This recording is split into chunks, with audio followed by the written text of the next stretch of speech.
Desde o início, Clash Royale conquistou nossos corações por ser um jogo incrível e pelas cartas lendárias. Mas a última emoção que sentimos foi indignação com a chegada da atualização para perdedores. Parece ser mais um prego no caixão do jogo, que apesar do grande número de jogadores durante os primeiros dias dos campeonatos, as decisões dos desenvolvedores após isso fizeram tudo desmoronar. Hoje, vamos revisitar como chegamos a esse ponto morto literalmente e o que vai acontecer agora com o jogo. Vamos lá.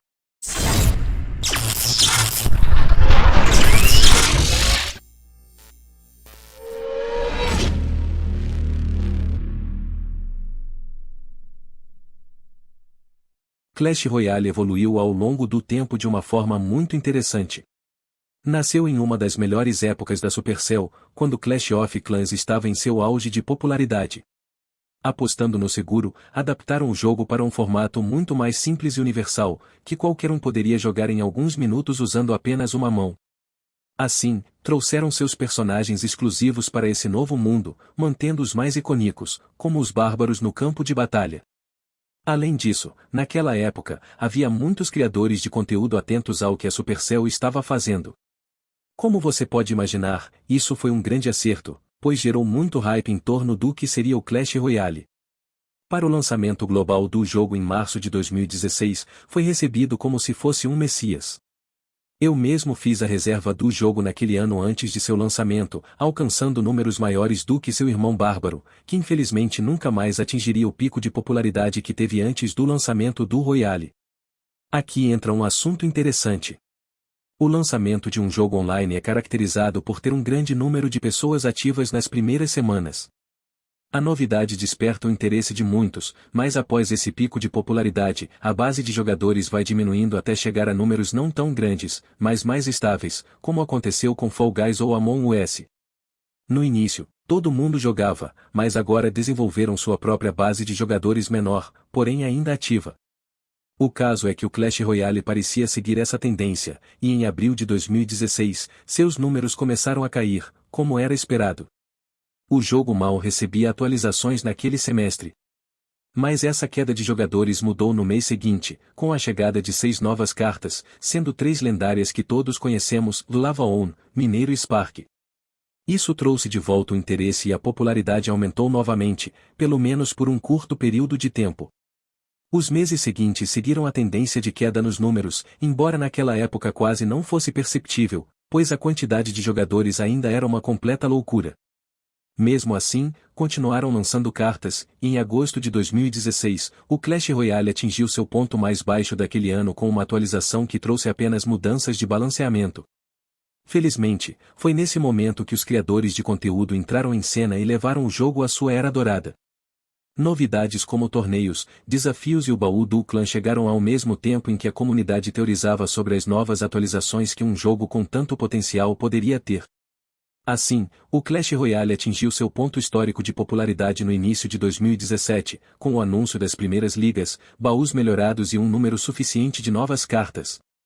No entanto, foi exatamente aqui que parecia que a Supercell não sabia mais o que fazer com um jogo que havia sido planejado para ser algo muito mais simples.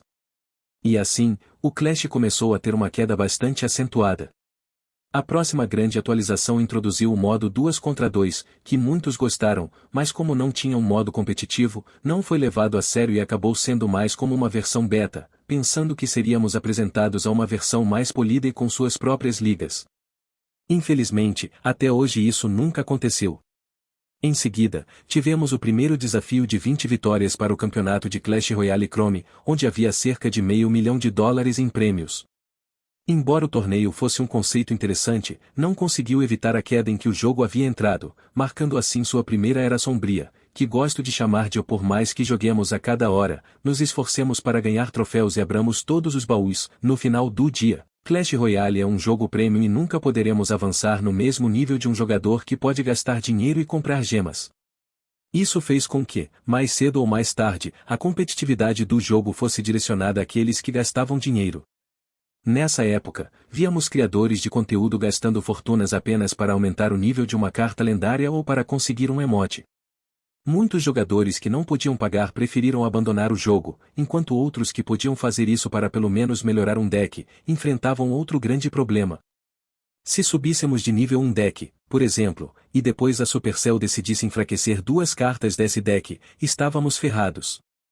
Não apenas o meta do jogo não era mais viável, mas também gastar dinheiro não valia a pena.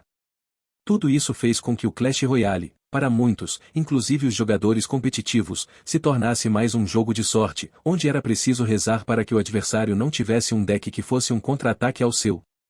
A habilidade dos jogadores importava pouco em muitos casos. Como quando eram atingidos por um combo de Golem de Elixir com Curador ou a lendária Bruxa Noturna, e tudo isso fez com que o Clash Royale se tornasse mais um jogo de sorte do que habilidade. Nessa época, surgiu o Snake, que se tornou uma prática bastante normalizada entre os jogadores de alto nível. Enquanto isso, os números do jogo começaram a cair rapidamente, e os desenvolvedores implementaram algumas mudanças para tentar atrair os jogadores novamente. As missões foram introduzidas para facilitar o upgrade das cartas, o que trouxe de volta parte do público. No entanto, ainda era bastante difícil ter todas as cartas no nível máximo, o que limitava a progressão dos jogadores. Em meados de 2019, foi lançado o PES Royale, que oferecia boas recompensas. Além disso, cada temporada trazia uma temática própria, o que despertou bastante interesse. No entanto, logo em seguida, foi introduzida a atualização das Guerras de Clãs 2, que foi considerada a pior atualização da história do Clash Royale.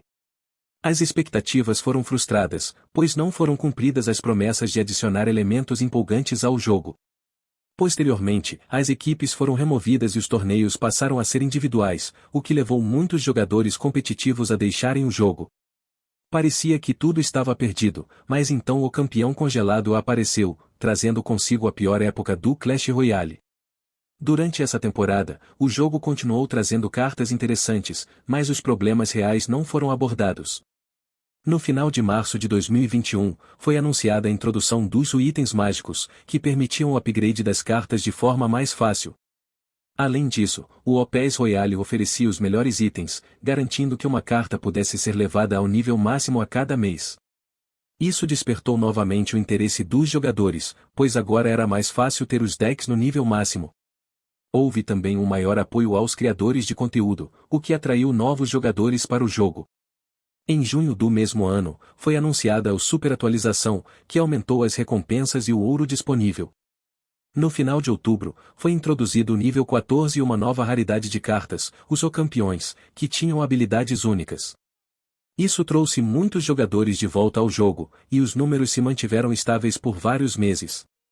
No entanto, a Supercell começou a se concentrar em atualizações que visavam lucrar mais com o jogo, sem abordar os problemas principais, como a competitividade, progressão e o modelo Pay to Win. Isso culminou na última atualização, chamada de Atualização para Perdedores, que não agradou a ninguém. Basicamente, de forma muito resumida, a Supercell decidiu adicionar uma moeda que mudaria toda a economia do jogo, e as pessoas conseguem essas moedas mesmo perdendo as partidas. Foi então que alguém sugeriu que o competitivo fosse baseado na escolha de um Mega Deck para que os jogadores levassem 5 minutos escolhendo as cartas a cada partida, e também eliminaram o modo 2 contra 2 e a recompensa de baús nas partidas normais. Conhecendo a história de como arruinaram o jogo, se olharmos para a história do Clash Royale, percebemos que ele se manteve relevante nos momentos em que trouxe novidades que mudaram a forma de jogar. Pequenas mudanças, como a chegada do competitivo, modos de jogo variados, como as cartas Super, o 2 contra 2 e até mesmo a introdução dos campeões, trouxeram entusiasmo com novas possibilidades. O modo Touchdown foi muito apreciado, pois ofereceu uma forma de jogar diferente, além de ser extremamente dinâmico. No entanto, em vez de expandir e explorar esses modos que foram criados, a Supercell optou por aumentar o número de cartas e vender itens que não estavam relacionados ao aspecto principal do jogo, que é a jogabilidade. Apesar disso, a base de jogadores do Clash Royale provavelmente se manterá em um nível decente devido ao competitivo e ao fato de fazer os jogadores esperarem 8 anos para iniciar cada partida. Porém, não é a melhor ideia, especialmente quando eles removem moedas mágicas e livros, que eram apreciados e ajudavam no progresso dos jogadores. Há rumores de que o novo nível 15 que a Supercell planeja adicionar será apenas estético, o que significa que as tropas seriam mais fortes, mas o foco principal seria gastar dinheiro para que elas pareçam melhores. Embora isso possa ser bom, eles estão novamente esquecendo que o mais importante é consertar a jogabilidade, não apenas as tropas, para gerar mais lucro. Em resumo, todos sabemos que o Clash Royale possui milhões de jogadores, então mesmo que fiquem com metade, um quarto, um oitavo das pessoas que tem agora, ainda será rentável. No entanto, parece que teremos que passar por esta temporada como está e depois veremos se eles continuam pelo mesmo caminho até perderem todos os jogadores ou se repensam a forma como estão lidando com as coisas. Esse foi o resumo da história da morte do Clash Royale. Se vocês gostaram do vídeo, não se esqueçam de deixar o like e comentar o que vocês acham da situação atual do jogo. Já sem mais nada para dizer e esperando que vocês tenham gostado, e tchau!